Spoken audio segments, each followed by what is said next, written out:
кунакlar, арумысыз карендәшләр, Крәшин халкының милли ризыкларын авыз итегез. Рәхмәт. Без сезне килдек сагынып. Безләр килдек сезгә җаннар атып, сез калырсыз микән җыратып.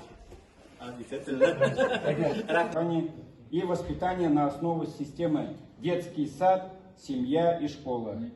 Непрерывность и преемственность воспитания и обучения детей на родном языке. Сиңа башырганнар, сине күктән ингән, җаңа чыккан кояш дип белгәннәр. Эй, Ходай, шөкер сиңа, бүген көзмәңгедән барны тудырган, җакынына баралмаслыкны җыракларга кундырган, көтүчеләр белән фәрештәләр мактаганнар, Жындышчылар жындыш белән җыеп ашырганнар. Мәңге Алла безнең өчен яшь бала булып туган.